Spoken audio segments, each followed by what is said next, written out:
Go ahead, Kamlesh. You can start now.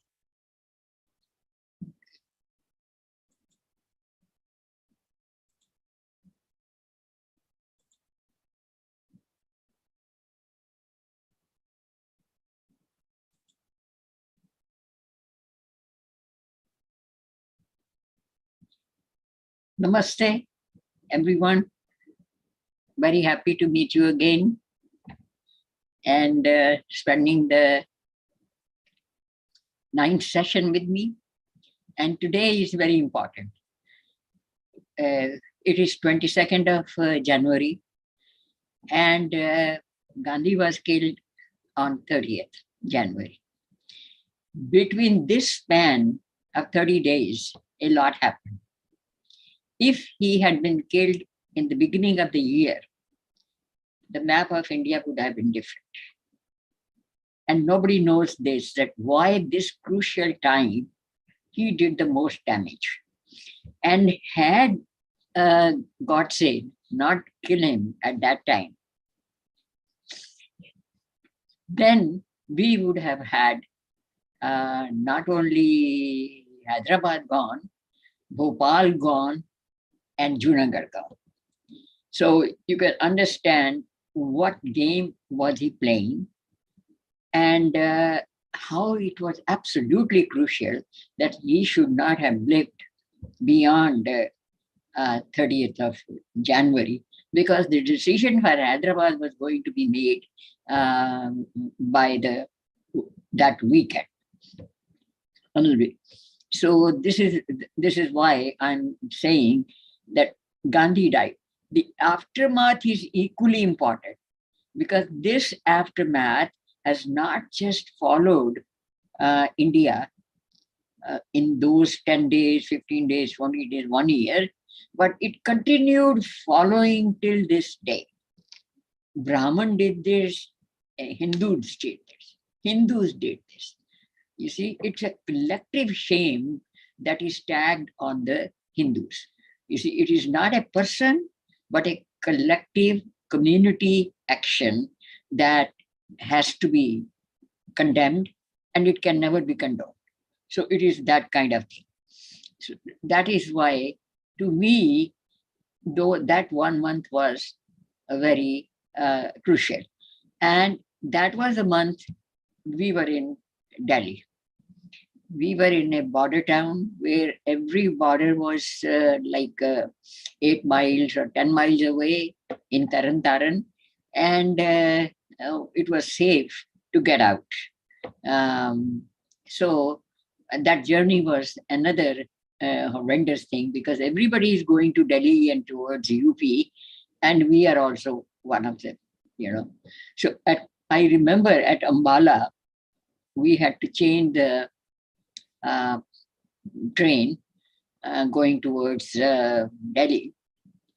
And my mother handed over my little brother, who was just about 2 years old, and to a lady who said that I'll just hold him till you take the luggage out.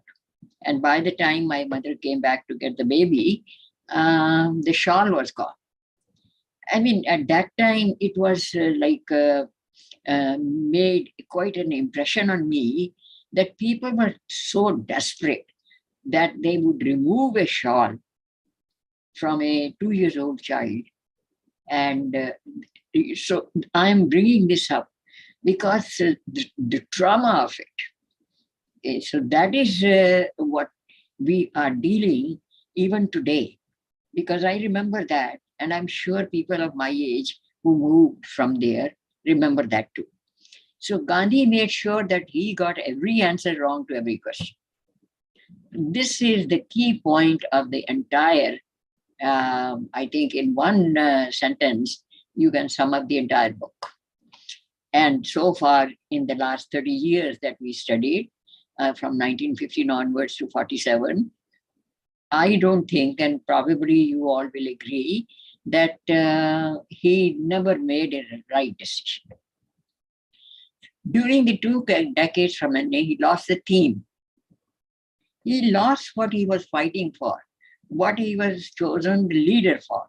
He lost the theme, the plot, the conclusion of the drama. There was no thematic unity, and the party itself lost its moorings, its roots, and direction. So whatever Gandhi is saying now, this wait for that decision. So it was like everybody was in limbo, unable to take any action one way or the other. So Gandhi is running a parallel government. This part, no one, not many people now. If I know, some people else also know that Gandhi was running a parallel government in secret. So Patel did not know he was supposed to be doing merger of the states at that time and negotiating with all 560 kingdoms that we are going to unite, and persuasion and some kind of that you are so limited, so small, landlocked, somehow or other you won't be able to survive. Your resources won't reach you. So what he was doing behind the back of the government, even though it was just temporary for the time being, interim government, he was running his own show. He was meeting this person, he was going to Bhopal, he was going to Gwalior, and if 4 Muslims came, that the king, who was Hindu, is creating problems for celebrations of our this festival or that, and Gandhi would immediately publicly rebuke the king. This was his attitude. This is how he was became such a nuisance for independent country, and he would not care about anybody else. Muslim people have to stay. They have to be the backbone of Congress. Have to be in India, and this was the continuous theme. Sometimes in public, sometimes in secret, mostly in secret. So his intervention was there. So now there are 5 players there, right? And the power play is between them. So each player had a different goal. The goal for Jinnah was to get Balochistan. He already got northwestern frontier, and and his goal was to get Kashmir, and to get parts of Junagadh, and to get Hyderabad, and to get Sindh, southern part of Sindh, which was not, which was outside the boundary line towards India. That was his ambition. And somehow or other, he thought the Muslims will make it a point that they make a Muslim-dominated corridor between Delhi and Bengal, East Bengal. So, and then then the negotiations and backstabbing, this is now Mountbatten doing. Mountbatten was doing his utmost to somehow or other help Pakistan be a viable, strong state. And somehow he wanted that Kashmir, even if a little bit is gone, the rest of it should stay with Pakistan or remain independent. So this is all backstabbing. And Nehru's follies have no beginning and no end. I mean, he was born a fool and ignorant person. So these are the 3 players. And now enters another player.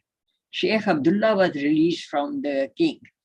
When the king finally surrendered in the Kashmir invasion and asked for help from India, Nehru waited 2.5 days for the king to concede some of his demands. One of the demands was that Sheikh Abdullah be released from the prison and he become the prime minister of the Kashmir kingdom. And the king, what is he going to do? He should go to Banaras. Why of all places Banaras? Why should he leave his own place? He can be a figurehead like other kings were. But no, that was Nehru's angle. It's a different digression to history between Nehru and the king of Kashmir, Hari Singh. So he was like making that. So Sheikh Abdullah enters. Now, the fifth party is very interesting. Mountbatten was not only the defense minister and the governor general of India, uh, he was also the joint army chief of both Pakistan and India. Now, imagine that. All the officers, British officers, they were under him.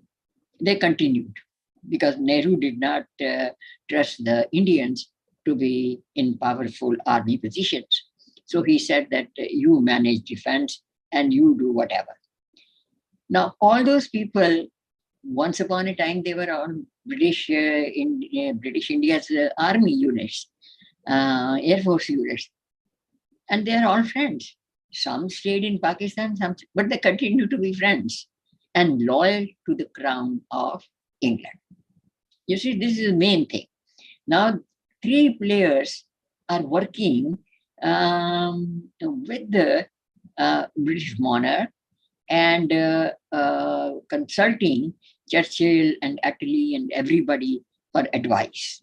So, where is the interest of Mountbatten lying? It is lying being loyal to his own country, grab as much as he can, and then we'll see. And the ultimate goal was that somehow or other India will collapse with all those small little kingdoms, each having different interests. And he also knew the vulnerability of Hindus. And he knew the country anyway. So these five players are starting the negotiations. Now, had he lived another 3 days, Gandhi, we would have lost Hyderabad. His secret meetings. This is a well-kept secret that he was meeting the Razakars in his private meetings, and the Razakars were saying that you let Hyderabad continue as an independent state. At the same time, the Nizam was negotiating with the Jinnah that you send us your army and we will join Pakistan. Now, the interesting part is that very few people know what was Hyderabad at that time. Hyderabad was current day Maharashtra, parts of Madhya Pradesh, Andhra Pradesh, and Bombay. So it touched Karnataka also, parts of Karnataka. So such a vast kingdom, and it touched the eastern coast of India. So if Hyderabad joins Pakistan, voila, India lost the only coastal naval area where they could have a strong base. So, and this Gandhi was considering that Hyderabad should remain independent. At the same time, Nizam was, in fact, 3 of the planes which came from Jinnah with the armaments, they were intercepted somewhere and they did not land. So at the same time, the pressure of Razakars and Hyderabad had its own militia. So they started evacuating Hindus through terrorism and their usual scheme. They were following the same pattern, raping women, killing people, destroying their property, and simply making it a Muslim. The terrorism in that state, some people have explained, I did not. It would have taken another 25 pages. It was atrocious time. Even those people who left Hyderabad, they were brought back just for killing. So this was the height of, and did Nehru know about this? And did Gandhi care about it? No. So his secret meeting continued, and the decision of Hyderabad being declared as independent without the permission, knowledge of the Indian Parliament or the Constituent Assembly or even Nehru and Patel, uh, he was going to hand it over on the in the beginning of February.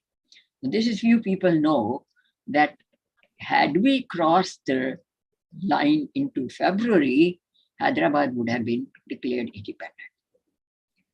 And then it's open for Pakistan's intervention. It's a huge place. We would have lost at least 1/4 of current India. So this is how dangerous he was. And Godse and his brother and 2 other people, 4 of them, they were closely watching what's going on. He was a journalist, Godse was a journalist, and he had a Marathi paper. And he could really understood, he was able to understand what's going on. So his target was that as soon as possible, he should be killed. I mean, he has to be disposed of somehow or other. Now, their plan was to kill him before 1948 January. Now, had he been killed at that time, India would have saved POK. So you see how crucial was that period in which Mountbatten is going in one direction, Patel is trying to do something else, Sheikh is trying to do something else, and of course Jinnah is playing his own games.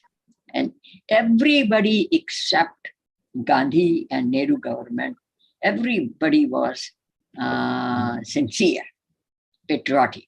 They were working for their own community, for their own country, except Gandhi and Nehru. So you understand where we are heading. On 13th of January, in the meantime, in the month of October, the Sanders, Hari Singh handed over the accession paper and agreed to all the terms. And Sheikh himself came with the letter, and the king sent his queen and his child to India, assuring them that of his good intention.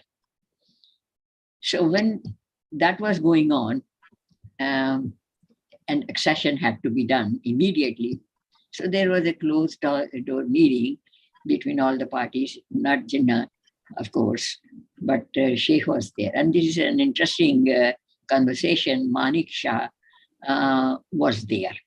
And he said that when the question of accepting the accession, what is there in accepting? Do you want the accession? He is saying that I accede to unconditionally and irrevocably.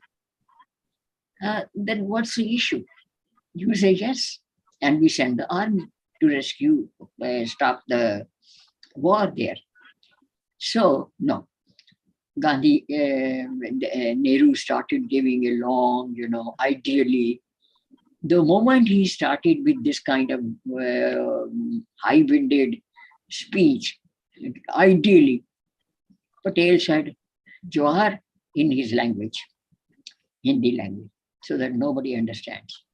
He said, Jawahar, you want Kashmir or not? And he said, I want. Then he said, stop. He gave his own pen and Nehru signed. Now, this is another interesting thing, that this was done in the evening of 26th. And Mountbatten waited for another one day to declare that Kashmir is part of India. And he had to give the signature because he was Governor General of the country. So he signed on 27th. And then he added one more line in that under his signature, subject to the plebiscite. Now you understand how this plebiscite business came in the whole issue. plebiscite. How did it come into the thing? This was deliberate mischief done by Mountbatten. And this was done, and this was released on 27th October. The army went, and the rest of it is India fought. And they repulsed the enemy. They were succeeding. They reached Poonch and beyond and right up to Gilgit. And suddenly, Gandhi says, I cannot stand this violence. India stands for non-violence. What nonsense. They are declaring war and you are supposed to be fighting. But no. So at the same time, Patel suggested that unless they will take the entire area of Kashmir, we will not give them the 70 rest of the money, 55 crores to Pakistan because they invaded India. What was this nonsense of giving to Pakistan? First, they destroyed the property. They did not give compensation to Hindus. Secondly, they did not make any, India did not make any condition for the sharing of the waters. Let them take as much as they want. We have plenty. That kind of attitude. So nothing was written down. So even though it is called Indus Waters Treaty, but nothing was written, or at least the archives don't have that treaty. So sitting in Birla House, Gandhi is comfortably managing interference. And now what happened was that on 28th or somewhere along the line, in the meantime, some refugees, they was spending the winter night in a masjid in Delhi.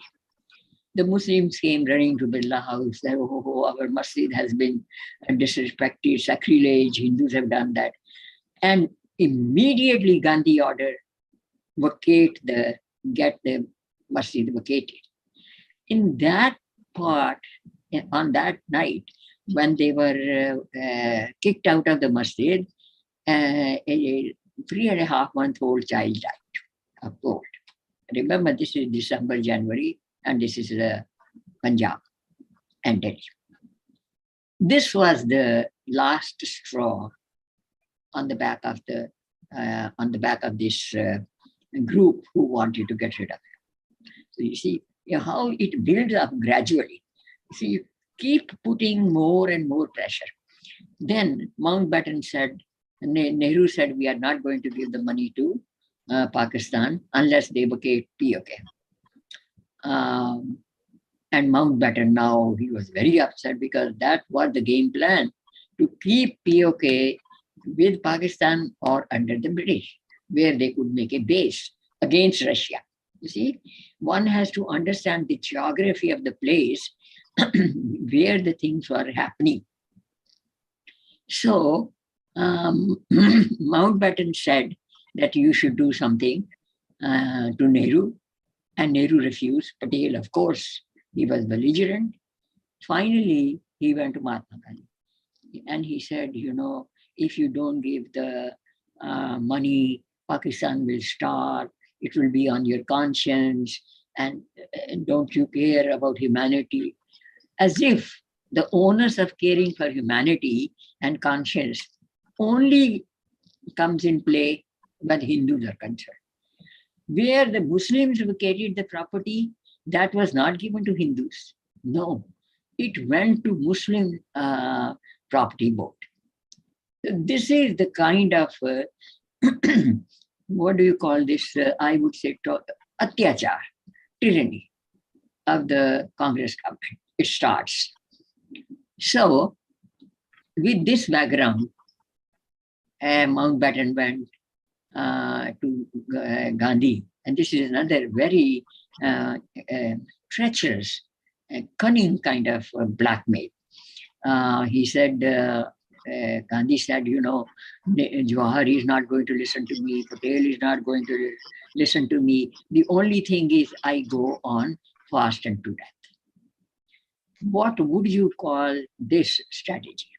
This is called blackmail. This is called blackmail.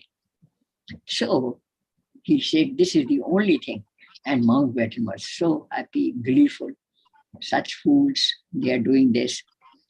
So he went on unshelled, lying down on the floor, emaciated, because now it is visible to everybody. He cannot have water or water, of course, orange juice, and do any kind of gluttony in a secret place.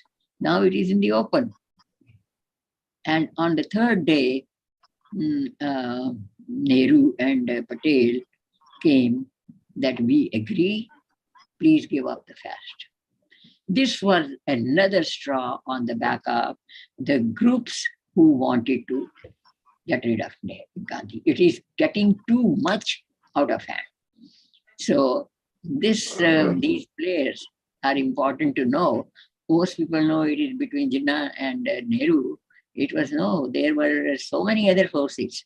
So Nehru had all lost his remainder of his mind by this time, and he yielded. Whatever Mountbatten said, he continued doing. Mountbatten said, stop the ceasefire, do the ceasefire. Okay, sir, done. And you yield to Gandhi's request. Yes, done. And all this kind of thing was going on till Mountbatten left in 1948 August. He was also in charge of defense forces, and everything was exchanged and planned between the British officers of both countries. Okay. So what was the plan? Plan A for Mountbatten was wresting Kashmir from India. Plan B was that if Kashmir by chance joins India, then there will be invasion of Kashmir. Plan B was to continue pressurizing Hari Singh. So when Hari Singh seemed to be not yielding, then Plan C kicked in, and Plan D was to have, if India is winning, in that case, quickly do the ceasefire so that it remains a divided kingdom. Most part will go to Pakistan, the rest will stay with India. And Nehru did not know the history of the kingdom. He did not know the geography yet. He voluntarily said that I am willing. I mean, he is talking about the country. On behalf of the country, he is saying, I am willing to give Gilgit and Baltistan if this is what Jinnah wants. Strange, they are getting something by hook or crook, and you are giving them out of your good conscience, and then you are gifting it something. So Nehru wanted Sheikh to be prime minister. He became the prime minister. And Gandhi wanted entire Kashmir to be in Pakistan. That did not happen. An impact of this ignorance, we are seeing that Kashmir issue is still continuing on the playing on the international stage. So I have already explained treatment of refugees, famished, no immunity, falling sick. Numerous migrants suffer from flu. Property of Muslims who migrated went to Muslim board. Compensation for the refugees did not come up. There was no plan. Where are they going to stay? Where are the temporary shelters? Where are the winter beds? And it was total chaos, and it was impossible. Now, monetary help, food, nothing was coming. Some people came to philanthropists and big businessmen. I know about Amritsar. They came together and they opened, started tents. And of course, they were given the sheets, but there were no beds. And one of my cousin, he recalled that they stayed in what was called, known as Pyare Lal camp. And as far as possible, people were given food and some kind of, beds, the sheets. But then it was winter. And these people are coming from very rich families, property holders, and this is what is happening to them in the country which is supposed to accommodate them. Anyway, they didn't. So children die of hunger and cold, and bloodbath continues. This bloodbath continued. Never, Gandhi never came out to listen to the views of the Hindus. The protests were, the Hindus were protesting outside Birla House, and that was televised. And except for the philanthropists, the government didn't come. It was the responsibility of the Governor General to come to the aid or send some aid. Turmoil around the Red Cliff Line, southern Sindh, somehow or other there was heavy warfare going on. Junagadh, near that, violence was everywhere. And we moved to Delhi to escape some of the violence. Now, if you have never read any book on the subject, please read these. I think it's a very short book. May it please your honor. When Godse killed, it was in closed door, no jury except the judge and the government's DA, whatever his rank was at that time. And Gopal Godse was one of the accused. And then two others were there who were also. So they said, excuse me, I should have some water.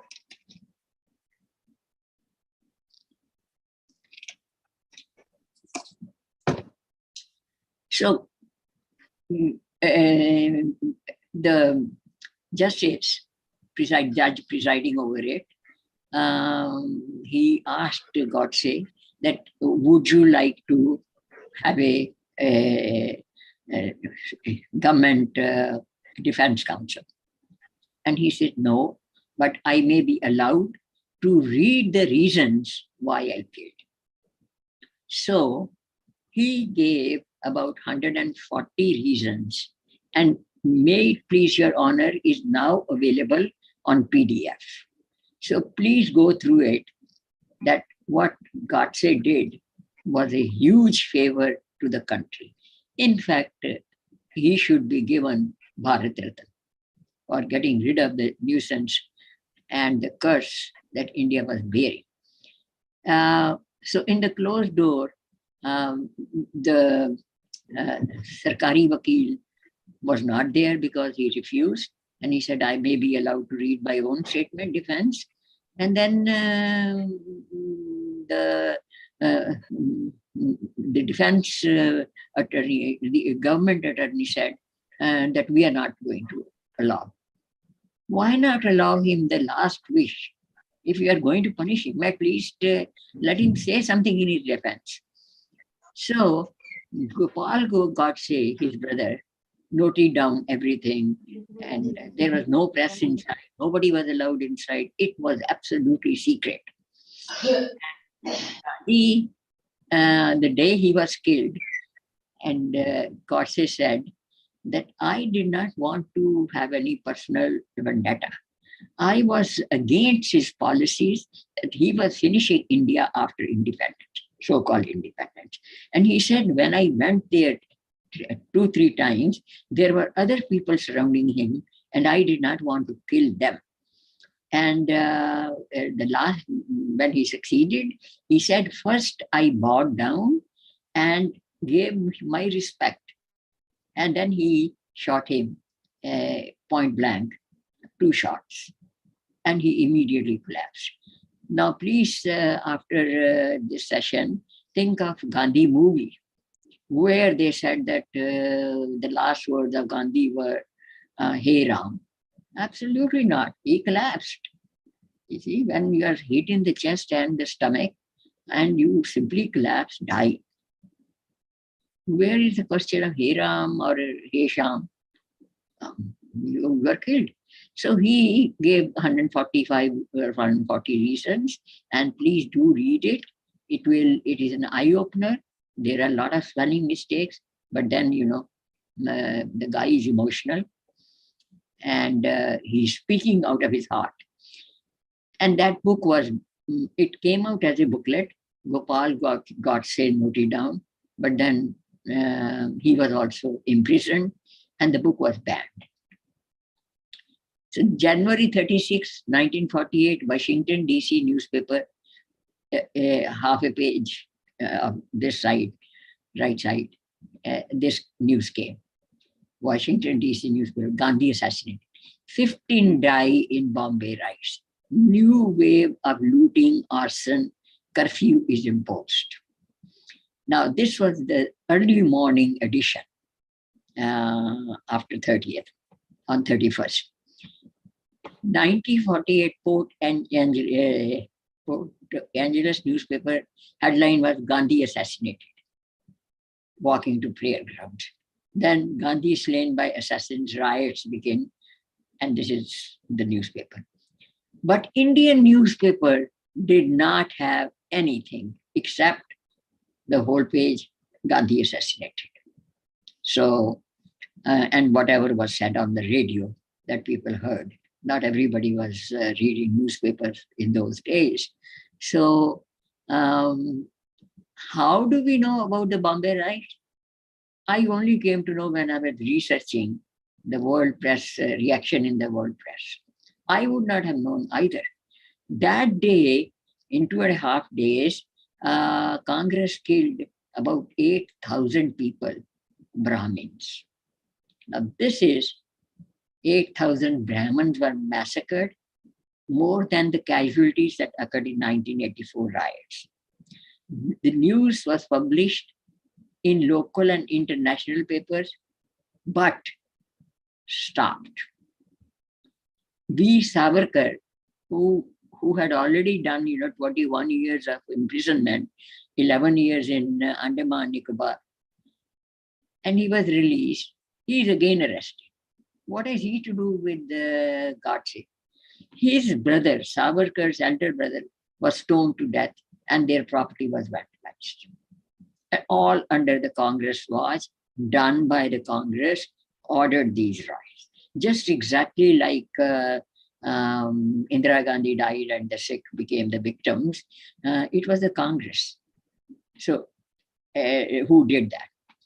He who, and this is the words that Savarkar wrote before being arrested, and you can read it, who relentlessly served the nation, worked for the people, stood firm against the Brits, who fought for liberating Ma Bharati, today was stoned to death by his own brothers for whom he fought. And this I am quoting from this book.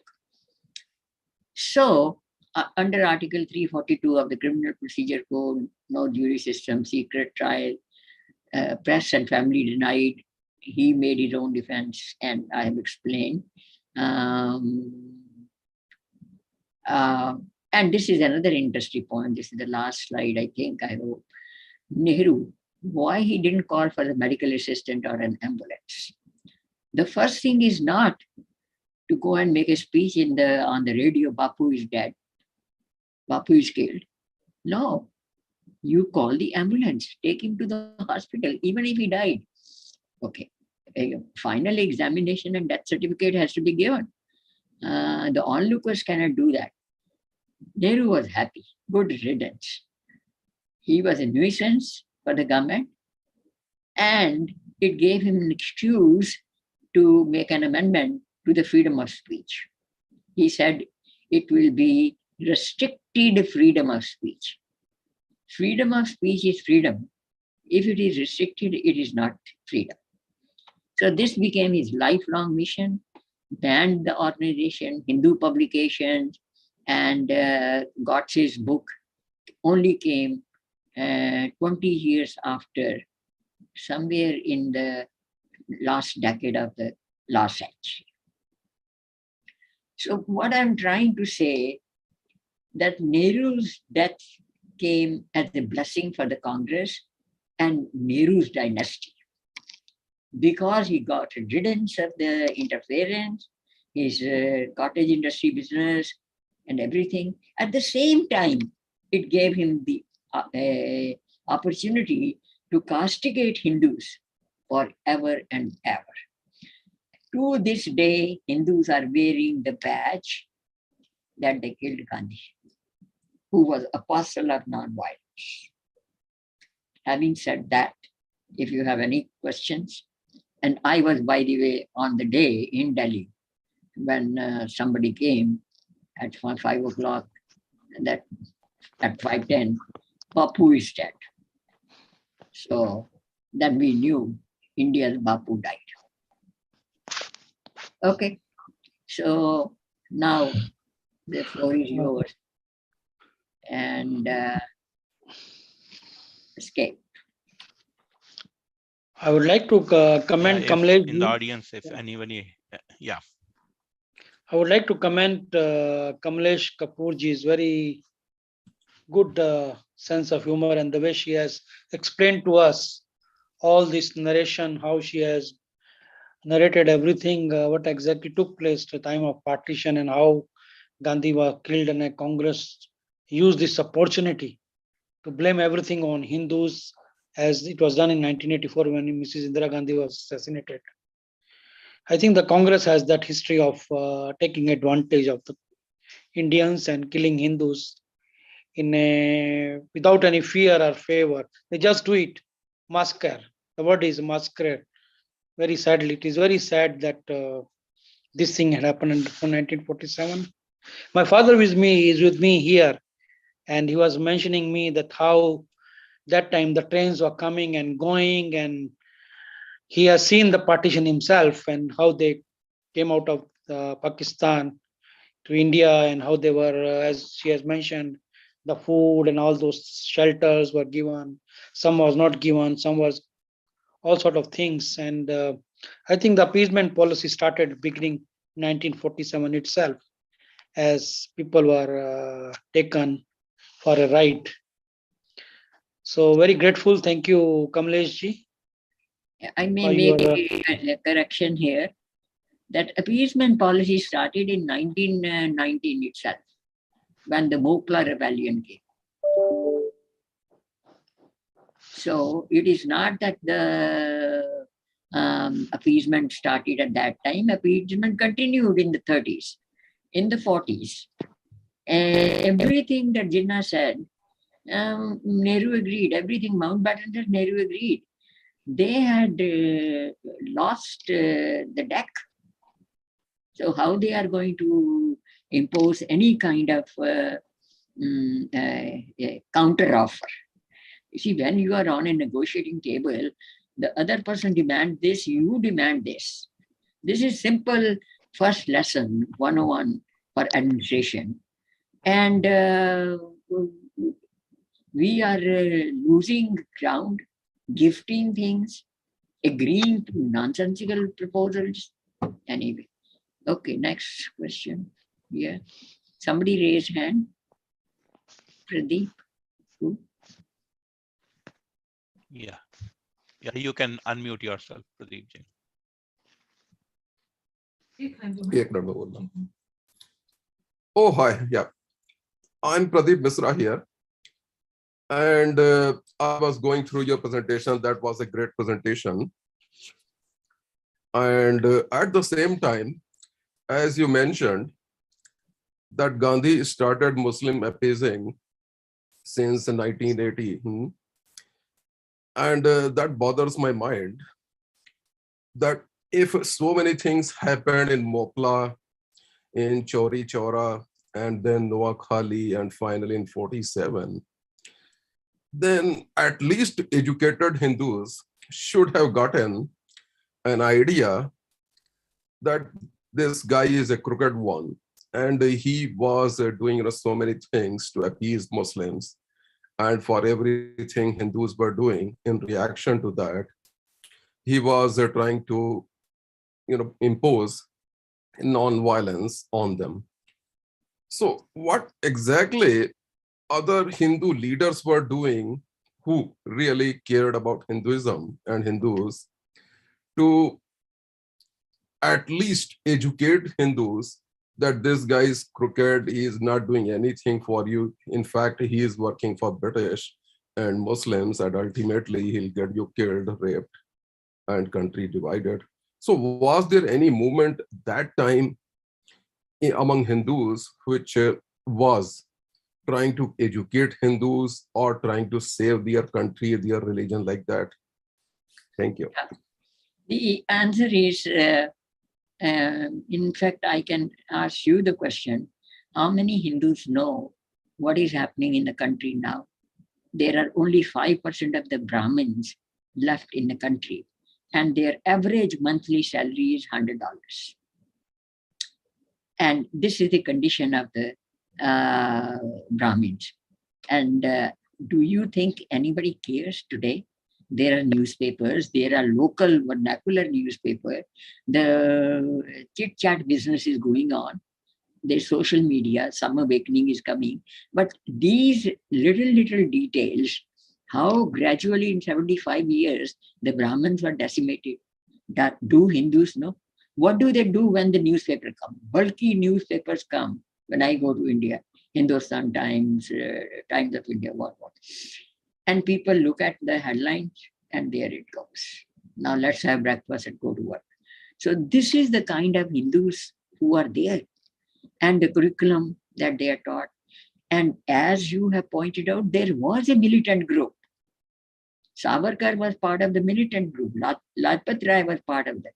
Gradually, he got rid of them. And the rest of the Congress party just looked at today what Gandhi is going to tell us to do. You see, such object bankruptcy of mind. Mind has become bankrupt. And that continues. Hindus is afraid to say, I'm Hindu. How many people say that, I'm a proud Hindu? Only in Modi regime, people are coming out, hey, we are Hindus, and these are our temples. And this is our heritage. Otherwise, we were intelligent students. Why we were not taught about Kalidas? Why Sanskrit was not being taught to us? That would have connected us to our past literature. We are taught about George Eliot and Kant and Green. Why not the Arthashastra? Arthashastra was discovered in 1910. It's in the open. So it is, you see, people deserve what they wish for. If you don't care for the country and it is immaterial, and yes, the very intellectual and well-placed people never wanted to leave the British rule. They never wanted to leave Pakistan. They never wanted British to go because they were comfortable in good positions. And later on, whatever was going on, probably the British were better rulers. If we are to be oppressed, it is better to be oppressed by a foreigner. And yes, all those atrocities when they were going on riots, the newspapers were not enough. Muslims made sure that in 20 years prior to 1947, they had their private militia. Each state had militia. They had weaponized every Muslim into warfare, prepared for that, weaponized them. And they stored property and positions. And they controlled when they were creating riots, they made sure that newspapers are closed. Even Indira Gandhi's death, when this tragedy was going on, they declared, no, when emergency was started, one day there was a blackout in Delhi. Electricity was stopped so that no newspaper brings out the emergency ramification, except for a short statement on the radio. So So you understand there are a lot of factors which contributed, but they only contributed. The ringleaders, the key crooks who played the games with the rest of the population, they were the Hindus and the Congress party, which eliminated all other parties and opponents. And I think you read the book, my book, and when you read the 20s and the 30s, you will see how much resistance some of the intelligent people brought. And why not? So they did resist. And Gandhi said they are terrorists. Gandhi labeled Guru Gobind Singh terrorist, Gandhi labeled Bhagat Singh, Savarkar, anybody. Even Shri Krishna and Shri Ram, I would not pray to them because they resorted to what? You see, nonsense cannot become more nonsense. By overstating 10 times, it still remains nonsense. Yeah, Thank you, Kamleshji, for your very good comments. I really agree with you. What you have really put it that now, if you remember, there was a Naram Dal and Garam Dal.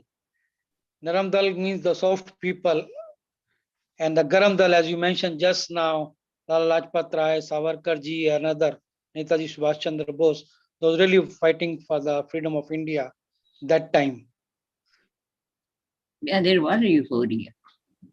In fact, people observed fast. In 1948, the day Gandhi died, we were there. And for one day, next day, when his cremation was to take place, people observed fast. And I remember we cried. I cried.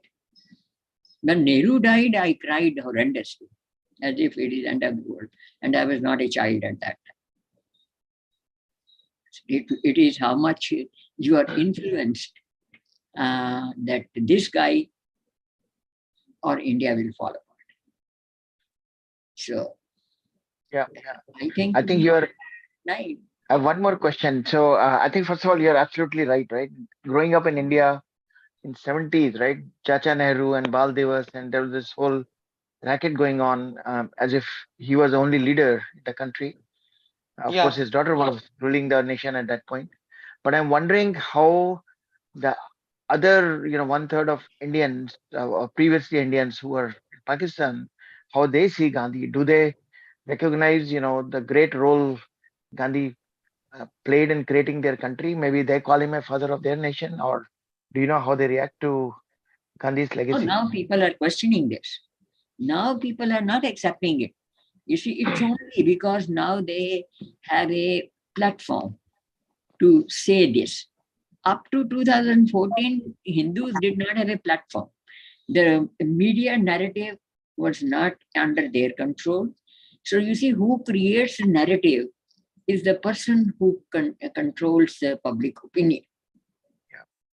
So what is not before you, you are not going to see. A person, I was a reader and writer from a very young age, and yet I did not know this was going on. I was in administration. I did not know these atrocities. Sometimes it is you have to be away from the scene of turmoil in order to realize what a terminal cancer they created. And it's not going away yet. There's a recent book come out, Snakes in the Ganga, and that further exposes the entire book, long book. I breached it in 3 chapters: separatism, terrorism, and ghotalas. So this is exactly what Rajiv Malhotra has done in that book. But how many people read books? That's another point. We Hindus are not readers. Christians are. Malayalis are. We don't read. You see, as if we have some kind of mental inertia or allergy to the written word, or simply, we don't care. We don't care. We don't value. We don't value each other as community members. That something great is happening. So either we make stupid remark in public, or we are just hang down there. So there was a community like this, right? So Jews were spread throughout Europe, but I think the Holocaust united them in Israel now, and it has become a very strong nation. Yeah, I think sometimes a community has to go through such an unfortunate experience. Jews are a very small population, and it is easy to weld them. India, with all its regional diversity and the languages differences, it is hard to unite, especially after about 1,000 years of terrorism against them and atrocities. You see, we are hiding. And many people say that caste Hindus did this. Where were the caste Hindus? The Kshatriya died in war with the Mughals and then with the British. And Brahmins are killed just mercilessly by both rulers. So who were left? The traders, the merchants, farmers, and dukandar, shopkeepers. Because without them, the ruler cannot survive. So you see, where were the upper caste oppressing? And why Guru Gobind Singh started the militia, calling them Sikh and warriors? Because there were no Kshatriyas left. So it is not that his idea was to suddenly make a Sikh race out of the blue. No, he asked Hindu women to give up one son for the cause of freedom, liberation, safety, and a great idea. But then how it backfired. So, Yeah. Namaste, certainly, Didi. yeah. Namaste, Didi. I have a question. This is regarding the role of the second line Congress leaders. Apart from Nehru, there were others prominent leaders at that point of time, like Patel and others, Jayaprakash Narayan, Kriplani, and so many Congress leaders. So, did all of them maintain a silence, or you find any of them made any effort to counter the machinations or cunning policies of Gandhi and Nehru at that point of time during partition, after partition? Do you find any of them made any major attempt which you find worth mentioning? there is a very interesting incident connected to that. Patel died very soon, and he died because of the pressure and the conflict between Nehru and Nehru did exactly the opposite of what Patel said. So Patel was out very quickly, but whatever he did in 2 years, he should be put on the pedestal as he is being done now. Okay, so the other people, I have written a line in the book. Majlise nama kulani. This is a Punjabi phrase. Majlise means the conference, gathering. Namakul. Namakul are incapable, uneducated, uneducable also. You cannot educate them.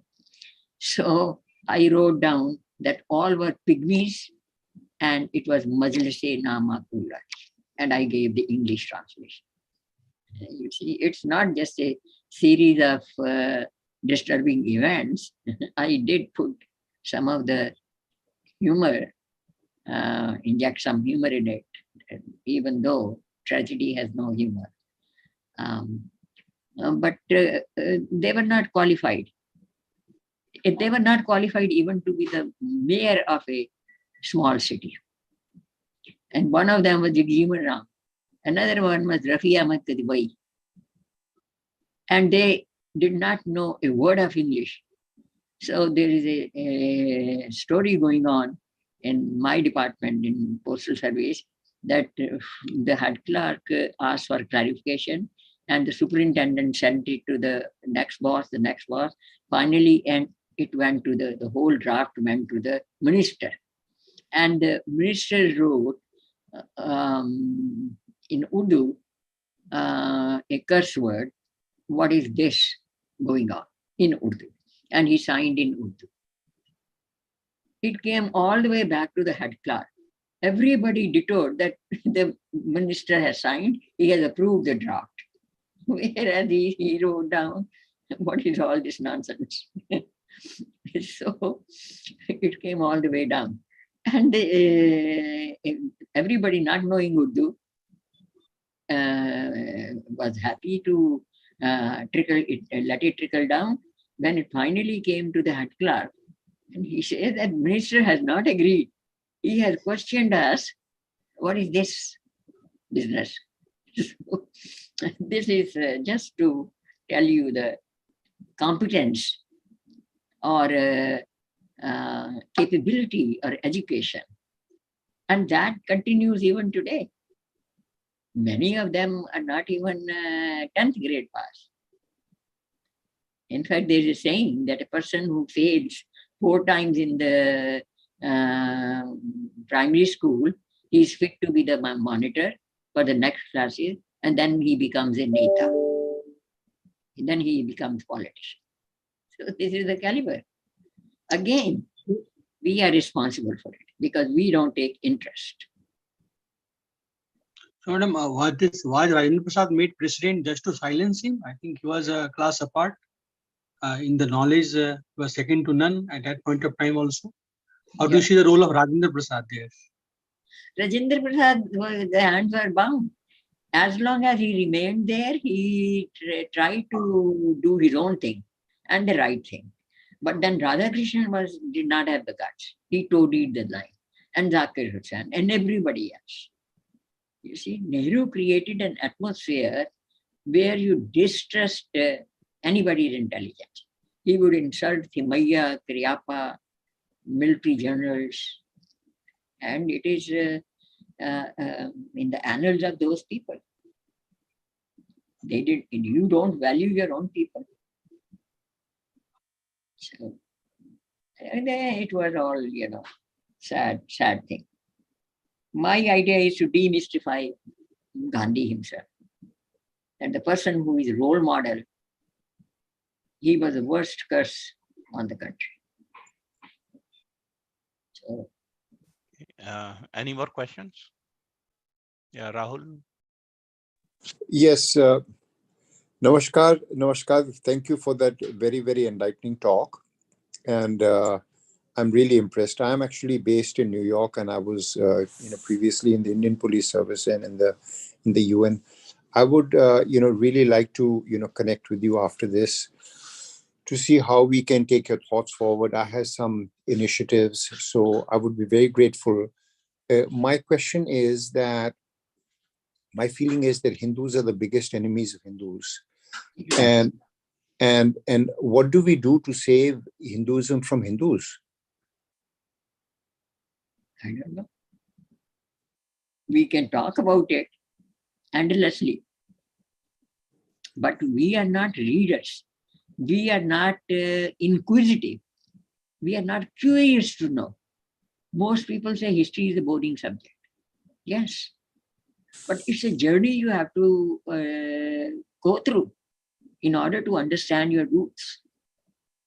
So if you don't have the roots, you don't have, it's like cut flower. So the way our girls are going in America, in foreign countries, they don't trust Hindu spouses. And Hindu spouses have different expectations. It's a multi-layered disease, malaria. Multi-layered. Social layer is there, ego is there. Everything that Sri Krishna said that you should avoid, the 5 vikaras, all of them we are nourishing, even till the death. So the ego. Yesterday I was at a party. Nobody cared about each other. All they cared was what impression I am making or what kind of fashion statement I am making. And these were all doctors and engineers and very like professional people. But professional does not mean that you have enough humility to acknowledge each other. So we are our own enemies. And how to get rid of that mindset? But Gandhi is still, they recently installed a statue of his in the United Nations. And this cult of nonviolence, which he left for Hindus, is, diametrically opposite to what, the most basic observation of human nature tells us, that there is an aggressive instinct in other people which will never be controlled. And if you disregard that, then the only word for you is foolishness, And this instinct of absolute lack of feeling in Hindus that they have got a right responsibility to self-defense is the most amazing psychological phenomenon I have ever seen. That you have to tell Hindus that you have a right to self-defense. And they still don't believe it. Yesterday, somebody was telling me a story that in a meeting of Kashmiri Pandits out here in New York, this person asked the prominent Kashmiri person, he said, well, so many of you were being killed. Why didn't you also kill, some in return? And the whole congregation got angry at this very obvious and logical question. Very basic question. So the thing is, this complete lack of awareness that there is something called self-defense in Hindus is just a remarkable phenomenon. Self-defense is there. When it comes to my skin, I will save myself. I have connections with others. But when it comes to community's defense or 5 friends, not many people can count on their fingers that there are 5 friends that they can count. I lived in New York for 28 years. When I left, many people said, you have all the friends here and you're leaving. I couldn't fill 5 fingers. Stopped at 4. So this is the condition of community. And if you are thinking that just by talking in the meeting, we can solve anything, we cannot. You have to involve so many organizations who are absolutely rotten to the core. I have dealt with all the Hindu organizations. Not a sincere bone in their body. Each one is looking to find a ladder for their next generation. They become politician or this. So we don't have that kind of sincerity for the community. Thank you very much. Thank you very much. I'd like to stay in touch with you. I have some projects which I'd like to take forward, for the Hindu community, and I'd like to stay in touch. Whatever I could do, I did. Yes. And somehow. Okay. Any more questions? You're already over the hour. Thank you for your bravery to speak out and document and provide the book and make this talk very interactive. So thank you, Jai Shri Ram. Please do. Please do buy the unless book. you read the book, and these talks are just a little bit here and there, even though I'm weaving the whole thread. So everybody should get the book and read the details. We will 100% do that. Okay. All right. Okay. Thank you, Kamlesh, for today's session. Next time. Thank you very much.